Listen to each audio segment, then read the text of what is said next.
Shalom, coming to you in the name of Yahweh Bashem Yashai Bashem Makar Kodash. Double honors unto the apostles and the elders at Great Millstone who told me the truth, and salutations unto the Akim that continue to put the word in truth and in sincerity. Um, this is just a quick follow-up of part two of the lesson I did yesterday.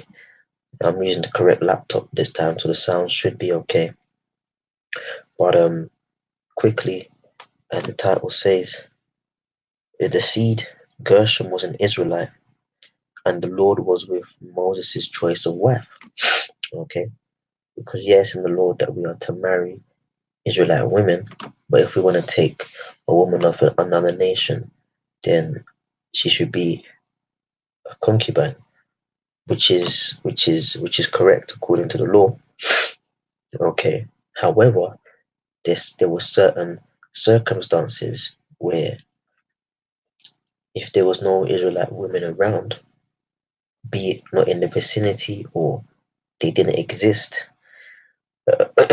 they weren't there at the time, then you know, exceptions were made. Okay, one of which was made in the case of Moses and his son. Indeed, I believe he had two sons, Gershom and Eleazar. Both indeed were Israelites. Okay, and damn sure not because of their mother, but because of their father, Marsha. Okay, now quickly, this is a quick hit. Lord's will. The Spirit allows, I might go live later on.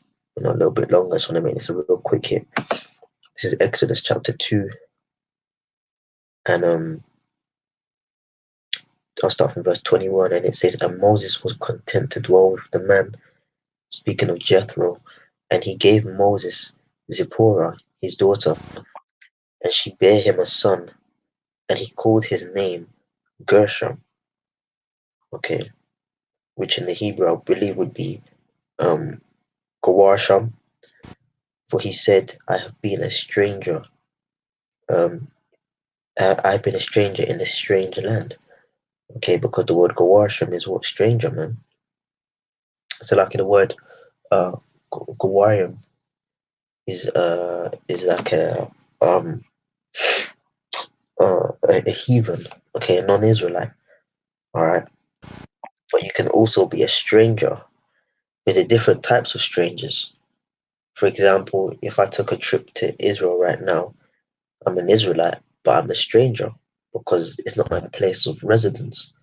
So you've got the stranger in terms of place of residence, currently dwelling somewhere else or visiting somewhere else, and then you've got stranger, as in they're not of the nation. They're a heathen, and there's two separate words for it, um, of which I can't remember now, but I'll go and check it out.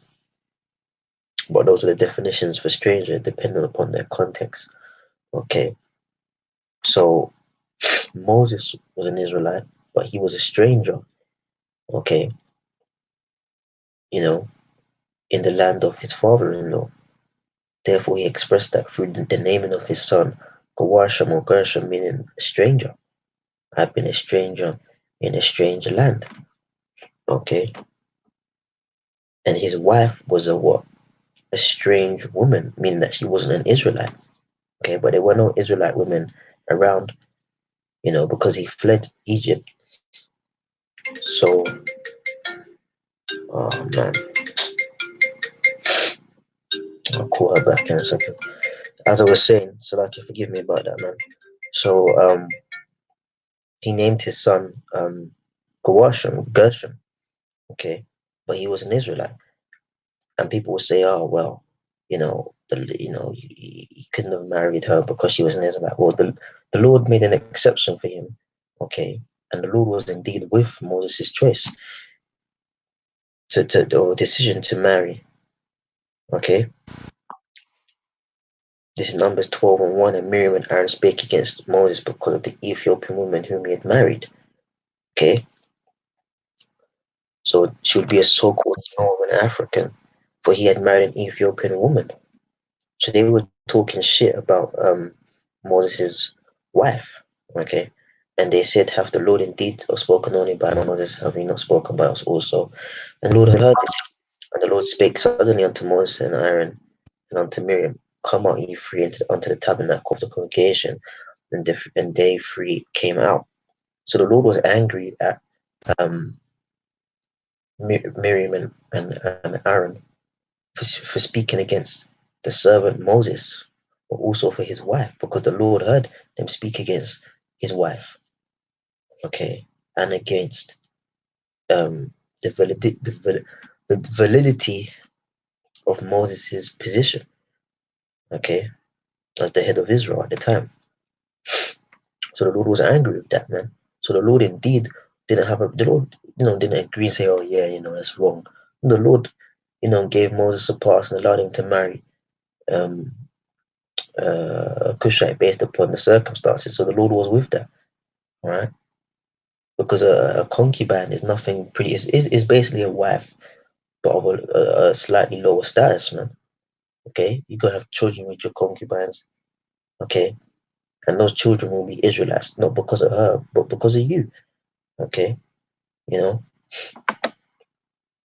This is First Chronicles 23:15. The sons of Moses were Gershom and Eleazar. Okay, which were born of who? Which were born uh, um, of the woman Zipporah, the Cushite, but indeed both were Israelites because of who? Moses, all right, of the stock of Levi, all right, of the nation of Israel. It's as simple as that, okay? And according to the circumstances, you're going to do what you're going to do. I brought the scripture out yesterday, Genesis 6, uh, verse 2, and it says that the sons of the Most High, okay, which is what we were called before we were called Israel, so the daughters of men that they were fair and took them wives. There you go, case closed. So with that, I'm going to wrap it up, man. Shalom. And the point is, you could hit numbers 1 and 18 also. But the point is that the man carries the seed. The offspring get their lineage and their nation from the father. Okay? Not the mother. Anyways, I'm gonna wrap it up, man.